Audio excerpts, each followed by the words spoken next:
everyone, welcome to Abhimanyu IAS. My name is Rohit Garcha and this is UPSC Fast Track. बच्चे इस बार हम इस video के अंदर डिस्कस करने वाले हैं हमारा week 1 of January.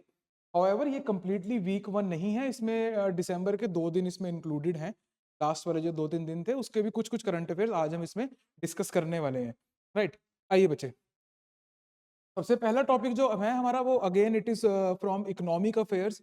Economic affairs के अंदर देखिए बहुत इंटरेस्टिंग सा टॉपिक है ये. It is about free AI. Now what is free AI? अगर आप इसमें इसकी डेफिनेशन को ध्यान से देखते हैं, फुल फॉर्म को ध्यान से देखते हैं, आधा तो वहीं से क्लियर हो जाएगा. Framework for responsible and ethical enactment of artificial intelligence, है ना, फ्री एआई. इसके लिए इन दी फाइनेंशियल सेक्टर. पहला सवाल तो आपके पास में सीधा सीधा ये बनेगा कि, है ना, कि आपका जो फ्री एआई है वो किस एजेंसी के थ्रू, जो पर्टिकुलर फ्रेमवर्क है वो किस एजेंसी के थ्रू प्रोपोगेट किया जा रहा है ना. तो आंसर बनेगा आरबीआई. राइट, ये थोड़ा सा काउंटर इंट्यूटिव है कि आर्टिफिशियल इंटेलिजेंस वाली चीज है. राइट, और उसके अंदर जो आरबीआई है वो हमारा जो है फोर रनर इसके अंदर, इस केस के अंदर जो है वो बना हुआ है. क्या करेगा ये? To recommend the framework for responsible and ethical adoption of AI models in the Indian financial sector. बच्चे इसके साथ साथ में हमारी जो चीजें एक्टिव होती है that is the ethical concerns related to AI. Number 1 in general कि एथिकल कंसर्न्स एआई के साथ में क्या क्या है. एक सेकंड सब टॉपिक बच्चे आपका इसके अंदर बनेगा कि आपका ethical concerns related to AI in financial sector. ये आपका एक जो है बच्चे, ये एक स्पेसिफिक टॉपिक की तरह आपका जो है एक्ट करेगा इसके अंदर. मेंबर्स ऑफ द कमिटी कौन कौन है? 8 मेंबर्स हैं, which is headed by doctor Pushpak Bhattacharya. Just for your information, he is a professor, I think computer scientist है आईआईटी बॉम्बे के अंदर. राइट, तो वो इनके इस कमेटी को, पर्टिकुलर कमेटी को हेड करेंगे कि हमने एआई की रिस्पॉन्सिबल एडॉप्शन करनी है फाइनेंशियल सेक्टर के अंदर. दैट मींस इसके कंसर्न्स एंड रिस्क्स भी होंगे. लिंक में अगर आप जाएंगे तो आपको टेलीग्राम का एक लिंक मिलेगा जहां फ्री ऑफ कॉस्ट आपको ये डॉक्यूमेंट जो मैं यहाँ करा रहा हूँ प्लस इससे पिछले सारे वीक्स जितने भी आए हैं उनके आपको precise documents free of cost उस लिंक में मिल जाएंगे.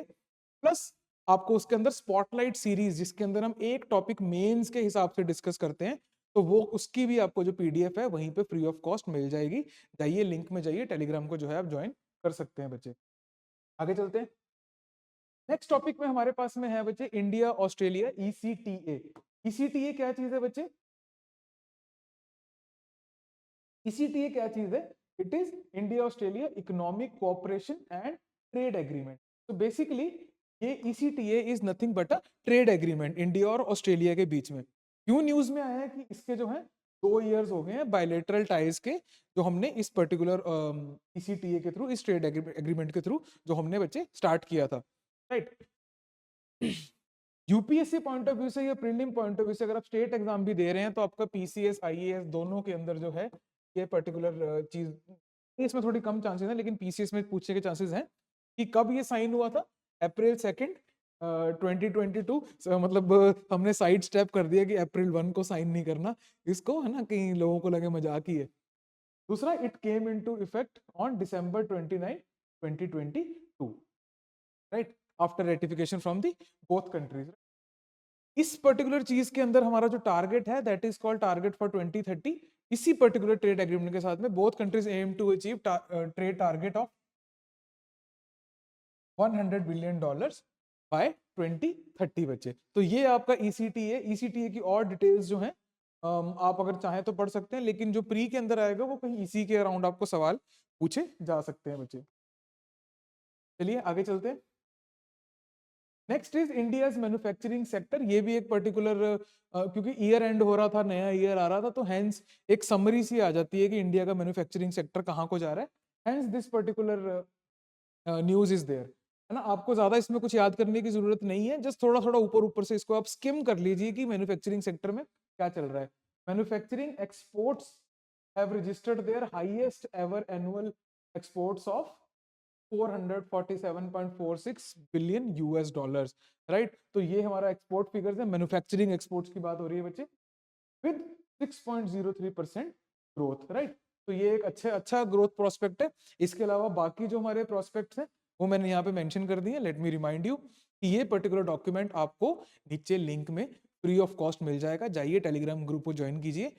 होगा क्या कि जब आपको रिवीजन करनी होगी ना सारे टॉपिक्स की, मेंस की भी आपको रिवीजन करनी होगी कि सारे टॉपिक्स आपको लाइन में लगे हुए मिल जाएं, वो ग्रुप आपका तब भी हेल्प करेगा, राइट? कि आप जाइए वहां पे कि और ऐसे week 1 week 2 week 3 week 4 week 1 week 2 week 3 week 4 ऐसे करके जब आप रिवीजन करेंगे ऑटोमेटिकली एक शेड्यूल आपके सामने ना, प्री कंसीव्ड शेड्यूल आपके सामने बन के तैयार हो जाएगा, तो यू कैन गो देयर, है ना, you can join the group is down there. आगे चलते हैं बच्चे। नेक्स्ट इज आपका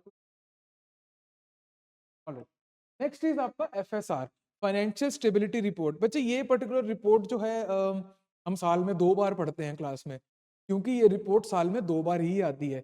6 मंथ्स के अंदर ही एक बार रिपोर्ट आती है, फाइनेंशियल स्टेबिलिटी रिपोर्ट। आपको समझ में आ रहा होगा नाम से ही। कौन रिलीज करता है इसको? इसको रिलीज करता है आपका RBI। Excuse me. Highlighting several critical aspects of Indian and global financial landscapes. ठीक है जी। तो इसके अंदर फाइनेंशियल स्टेबिलिटी रिपोर्ट के अंदर सिर्फ इंडियन प्रोस्पेक्ट्स ही नहीं, आपको साथ में यहाँ पे ग्लोबल प्रोस्पेक्ट्स भी देखने को मिलते हैं। एक तो आपका ये आपका प्रीलिम का जो है वो पॉइंट बनेगा। दूसरा ये है कि एक बाय एनुअल पब्लिकेशन है बच्चे। बाय एनुअल एक वर्ड होता है, बाय एनियल, है ना। बाय एनियल का मतलब जब BIE लिखा होता है जिसमें, बाय एनियल का मतलब होता है 2 साल में एक बार। बाय एनुअल का मतलब होता है साल में 2 बार, है ना। साल में 2 बार का मतलब हर 6 महीने में एक बार। तो इसको किसी भी तरीके से रीवर्ड किया जा सकता है। मुद्दा यही है कि 6 मंथ्स के अंदर आपको एक रिपोर्ट जो है वो रिलीज इसकी होती है, राइट। तो बेसिक मुद्दा इसका ये है बच्चे।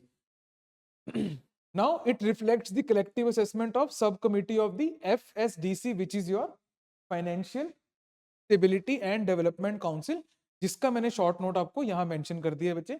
अगेन आप डॉक्यूमेंट डाउनलोड कर सकते हैं वहां से और इसको वहां से पढ़ सकते हैं। इसके ऊपर भी सवाल आने के चांसेस जो हैं वो काफी रहेंगे बच्चे। आगे चलते हैं। नेक्स्ट टॉपिक हमारा फास्ट ट्रैक के अंदर जो आज है दैट इज आपका business ready, the be ready report. यहाँ पे मेंशन नहीं है पर मैं आपको बता देता हूँ कि GTRI एक ग्लोबल इनिशिएटिव है। GTRI ने बोला कि India is moving forward towards the be ready framework. Be ready क्या चीज है? Business ready. ये एक फ्रेमवर्क है। किसने ये दिए? It's the world bank. New world bank का है बच्चे। फर्स्ट ऑफ ऑल तो ये आप याद कर लीजिए। New flagship report benchmarking the business environment and investment climate in world wide, right. ये पर्टिकुलर चीज है इसके अंदर। Next is the report assesses the regulatory framework and public services directed eight firms and efficiency with. ये सब तो चलो आप देख ही लेंगे इसको। बी रेडी है, बिजनेस रेडी है, तो बिजनेस रेडी की बात ही करेगा वो। हमारे लिए ज्यादा इंपॉर्टेंट ये पर्टिकुलर चीज है बच्चे।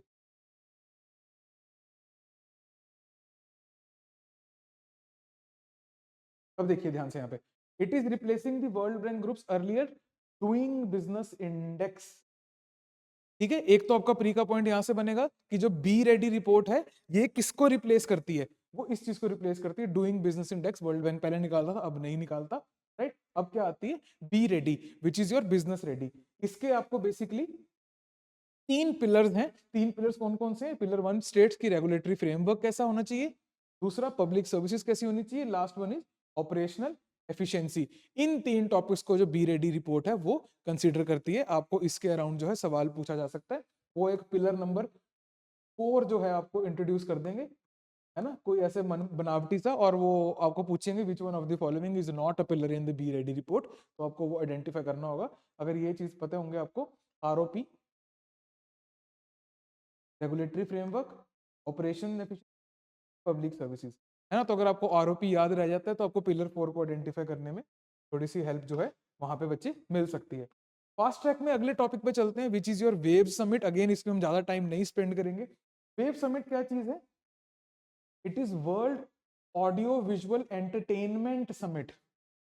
ऑडियो विजुअल एंटरटेनमेंट, जो आप फोन के ऊपर एंटरटेनमेंट देखते हो जिसके अंदर वीडियो भी चल रही है और ऑडियो भी सुनाई दे रही है, या कहीं पे भी ऑडियो विजुअल्स इकट्ठे आ रहे हैं, उस चीज पर्टिकुलर चीज के लिए ये पर्टिकुलर समिट है, right. For the first time in 2025, which will be an important steps toward making the country a global content creation hub। ठीक है बच्चे, हमने टिकटॉक को हटा दिया, है ना, पर वी नीड कि इस टाइप की इकोनॉमी में हम भी टैप करें, क्योंकि वर्ल्ड वाइड ये चीज चल रही है। US में बहुत टिकटॉक चलता है, बाकी कंट्रीज में बहुत टिकटॉक चलता है। Why not we create a platform similar to that, है ना। या फिर इस टाइप की क्रिएशन को, इस टाइप की चीज को जो है हम प्रमोट करें और इंडिया को जो है क्रिएशन का हब बना दें, राइट। इस पर्टिकुलर नजरिए से ये वेव समिट जो है वो होस्ट किया जाएगा बच्चे। To be held first time in 2025, I think Feb के आसपास की डेट यहाँ पे आती है बच्चे। To position India is global powerhouse in media and entertainment, promoting innovation, investment and skill development बच्चे। As simple as that, topic simple सा है। आगे चलते हैं। इन्वायरमेंट एंड इकोलॉजी, ये देखिए इन्वायरमेंट एंड इकोलॉजी में तो ये डाल दिए क्योंकि ऑयल स्पिल हुआ है कर्च स्ट्रेट के अंदर। कर्च स्ट्रेट कहाँ पे है बच्चे? हियर, ये रही आपकी कर्च स्ट्रेट। किसको कनेक्ट करता है ये? सी ऑफ अजोव और आपका ब्लैक सी को। ये मैं क्यों यहाँ पे आपको अलग से मेंशन कर रहा हूँ कि ये पर्टिकुलर टॉपिक हम इन्वायरमेंट इकोलॉजी में पढ़ रहे हैं बिकॉज ऑयल स्पिल वहां पे हुआ है, इन्वायरमेंटल इमरजेंसी डिक्लेयर करने की बात जो है वहां पे हो रही है। However, हम जब इस टॉपिक को देख रहे हैं, हम इसको देख रहे हैं दो एंगल से, विच इज योर ज्योग्राफी, दूसरा हम इसको देख रहे हैं साइंस के एंगल से बच्चे। कैसे? Let me clear. Russian government has declared a federal state of emergency following a major oil spill in the Kerch Strait, है ना। तो कर्च स्ट्रेट आपके ये जो है एक्टिव हो गया। कर्च स्ट्रेट मैंने आपको बता दिया यहाँ पे। ये रहा आपका क्रीमिया का रीजन, ये रहे आपके क्रीमियन माउंटेन, है ना। ये रही आपकी Kerch Strait, right. Sea of Azov और ब्लैक सी को जो है वो कनेक्ट कर रही है। यहाँ पे आपका ऑयल स्पिल हुआ है। इसके अलावा अगर मैप वर्क की बात करेंगे ज्योग्राफी पॉइंट ऑफ व्यू से, तो केप सैरिज और केप तरखनकुट या तरखानकुट, ये दोनों पर्टिकुलर केप्स जो हैं आपके उसमें इंपॉर्टेंट हो जाती हैं बच्चे। आगे हमारे लिए क्या इंपॉर्टेंट है? नेक्स्ट हमारे लिए इंपॉर्टेंट इसमें ये है कि ऑयल स्पिल की रेमेडीज क्या है। ऑयल स्पिल अपने आप में क्या है, एक आप चीज जरूर अपने आप जरूर डेफिनेटली पढ़िएगा, इफेक्ट, है ना, या फिर impact of oil spill,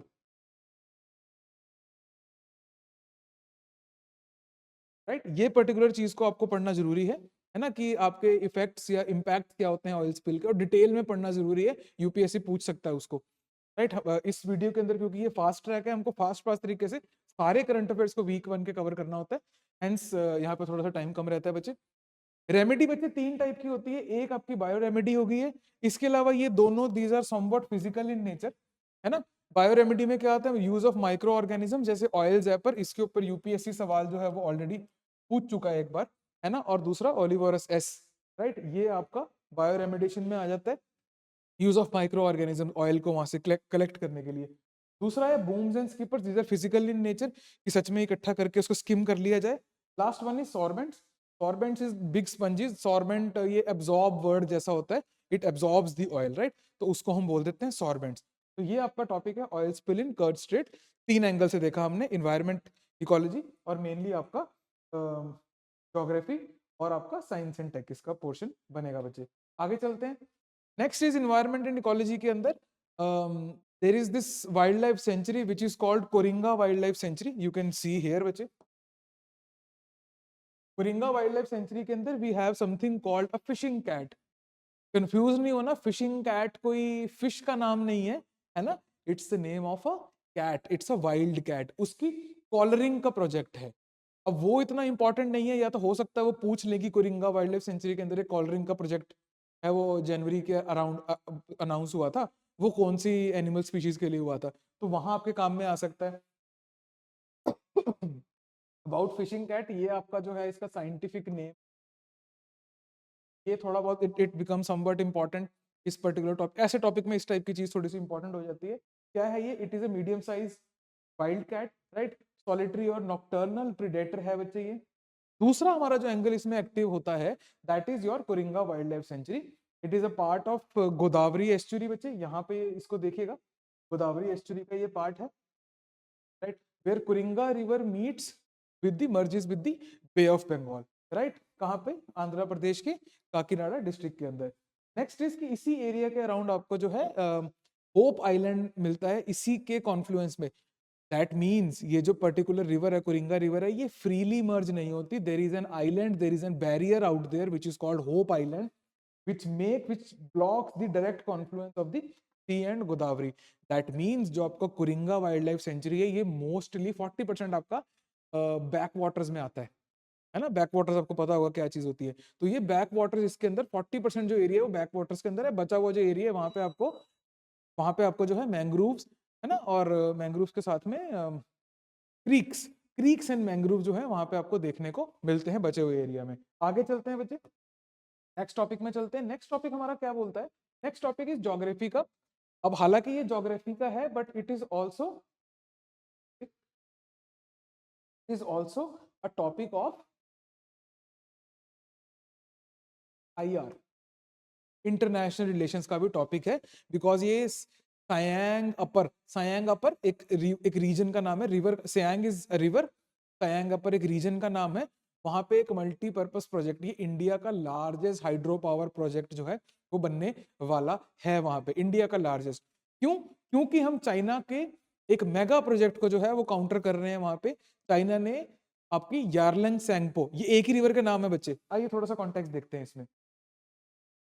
With an eye on China developing a mega hydro project in the vicinity of Arunachal Pradesh, the center has accelerated the development of an SUMP, Siang Upper Multipurpose Project. China के dam की लोकेशन आपको इसी river पे मिलेगी। This river, इसको आप popularly known as Brahmaputra river, है ना। अब आपको थोड़ा सा इजी हो जाएगा। वहां पे चाइना के अंदर जब ये माउंट कैलाश में ओरिजिन करती है, चाइना के अंदर इसका नाम है यारलंग सैंगपो। जैसे ये इंडिया में एंटर करती है, अरुणाचल में इसका नाम है सायांग, है ना, या सियांग रिवर।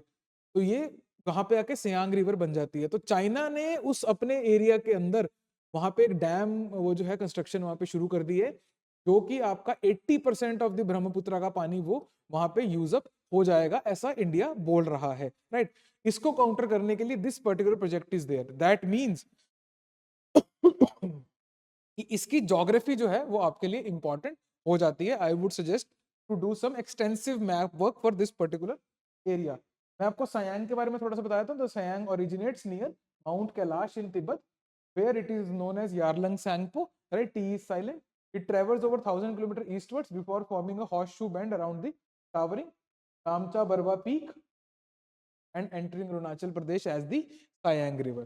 ठीक है बच्चे, ये पर्टिकुलर जिसको ग्रेट बेंड भी बोलते हैं, राइट, ये पर्टिकुलर रिवर जो है उसको इंडिया में सयांग बोला जाता है। इसके ऊपर पर्टिकुलर जो है प्रोजेक्ट वो अनाउंस कर दिया गया है और उसको एक्सेलरेट कर दिया गया है just to counter China and its effects. Hence ये आपका प्रीलिम के अंदर मैप वर्क की तरह या फिर जीके की तरह भी आपसे पूछा जा सकता है। स्ट्रेट फॉरवर्ड इसके ऊपर ज्योग्राफी का सवाल बन सकता है बच्चे।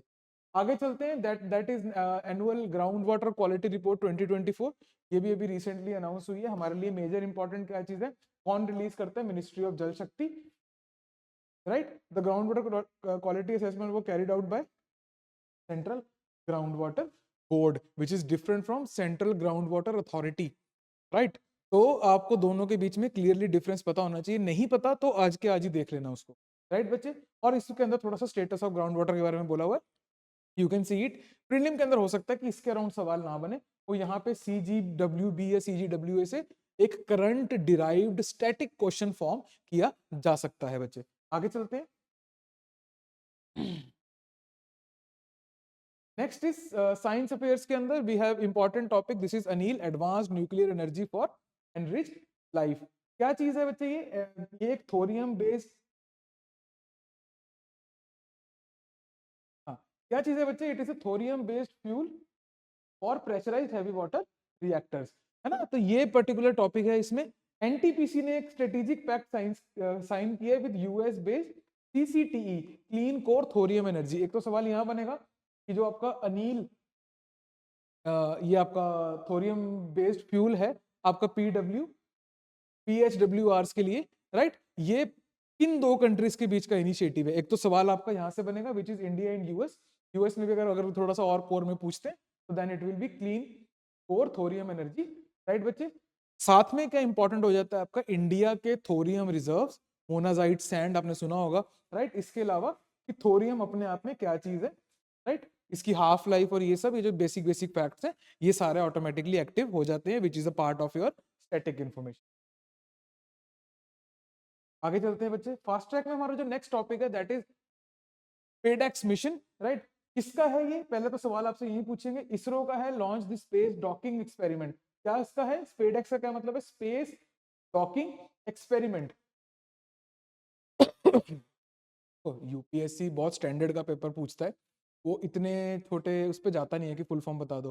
However if you are planning to attempt other exams as well, है ना, जस्ट टू हेज करने के लिए या डाइवर्सिफाई करने के लिए, है ना, अपने पोर्टफोलियो को ही। एंड ये आपको पता होना चाहिए, ये प्लस आपका इसरो, ये दोनों चीजें जो हैं 1 एंड 2 ये आपको पता होनी चाहिए। डॉकिंग टेक्नोलॉजी क्या है? Involves manoeuvring two spacecraft into the same orbit, है ना, उसको इस तरीके से लाइन कीजिए कि वो अटैच होकर एक सिंगल बॉडी बन जाए, इसको हम बोलते हैं डॉकिंग बच्चे। क्यों करना चाह रहे हैं हम? The mission is a critical step towards भारतीय अंतरिक्ष स्टेशन, है ना, स्पेस स्टेशन बनाने की बात कर रहे हैं, स्पेस स्टेशन अपना, राइट। तो उस पर्टिकुलर डायरेक्शन के अंदर स्पेसएक्स मिशन जो है वो आपका एज एन एग्जांपल आ सकता है, एज अ स्टेप आ सकता है। यूसी की मेंस में आपने इसको कैसे यूज करना है, चांसेस कम है कि करने की जरूरत पड़े। प्री के अंदर आपके इस टाइप के सवाल जो मैंने आपको भी बताए हैं वो बच्चे आ सकते हैं। आगे चलते हैं।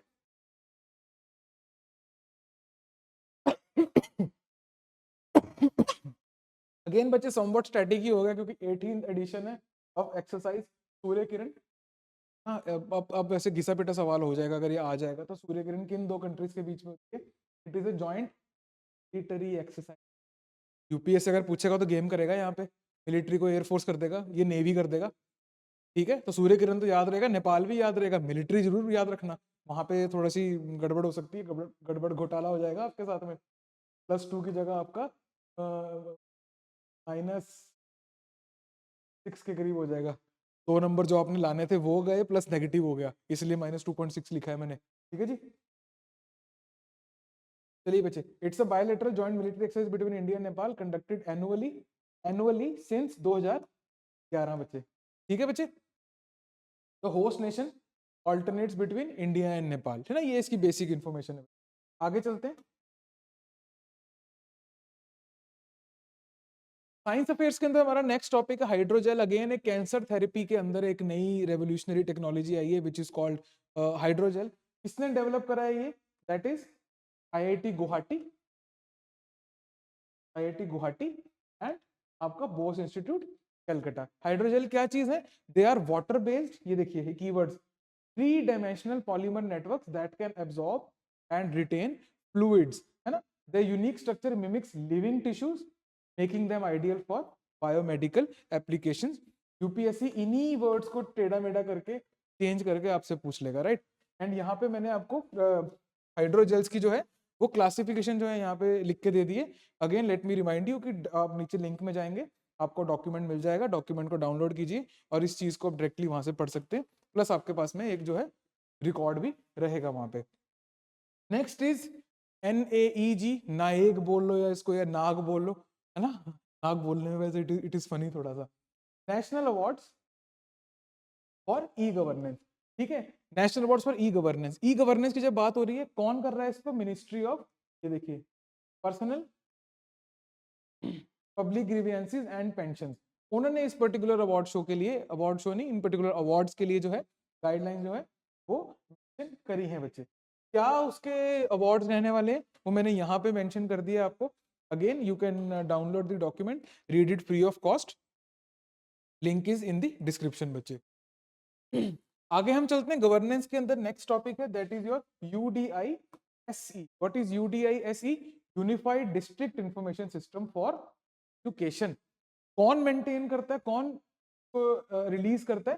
That is ministry of education, ठीक है बच्चे। स्कूल से रिलेटेड डाटा इसके अंदर आता है, आपको डायरेक्टली सवाल इसके अंदर आ सकता है। UDISE plus was developed by Department of School Education and Literacy, has been operational since 2018-2019।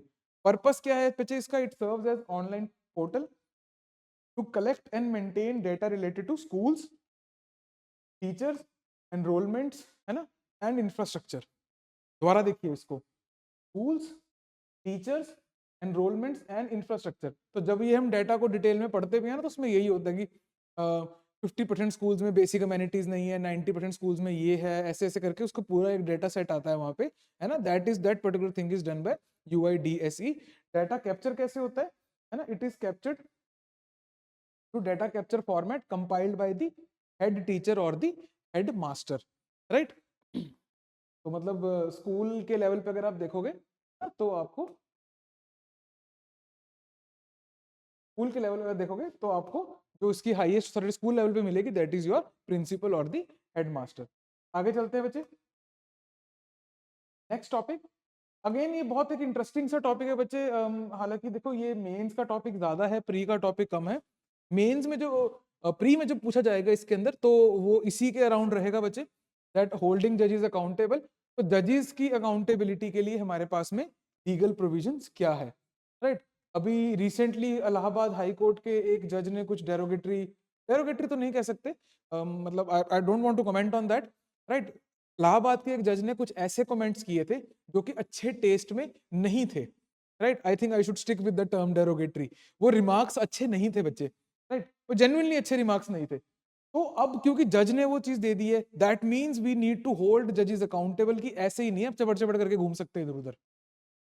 तो इंडिया के अंदर आपके कॉन्स्टिट्यूशनल प्रोविजंस और लीगल प्रोविजंस क्या क्या है, उसकी मैंने आपको जो बच्चे लिस्ट यहाँ पे बना के दे दी है। Again let me remind you कि नीचे आपको लिंक में, डिस्क्रिप्शन में जो है लिंक मिल जाएगा, राइट। आप वहां पे जाइए, टेलीग्राम को ज्वाइन कीजिए, वीक 1 जनवरी 2025 का जो डॉक्यूमेंट है उसको डाउनलोड कीजिए वहां पे, राइट। और ये पर्टिकुलर चीज को आप वहां पे याद कर लीजिए, जैसे कि लीगल प्रोविजन में जजेस inquiry act 1968, contempt of courts act 1971 ensures that judiciary function independently without influence।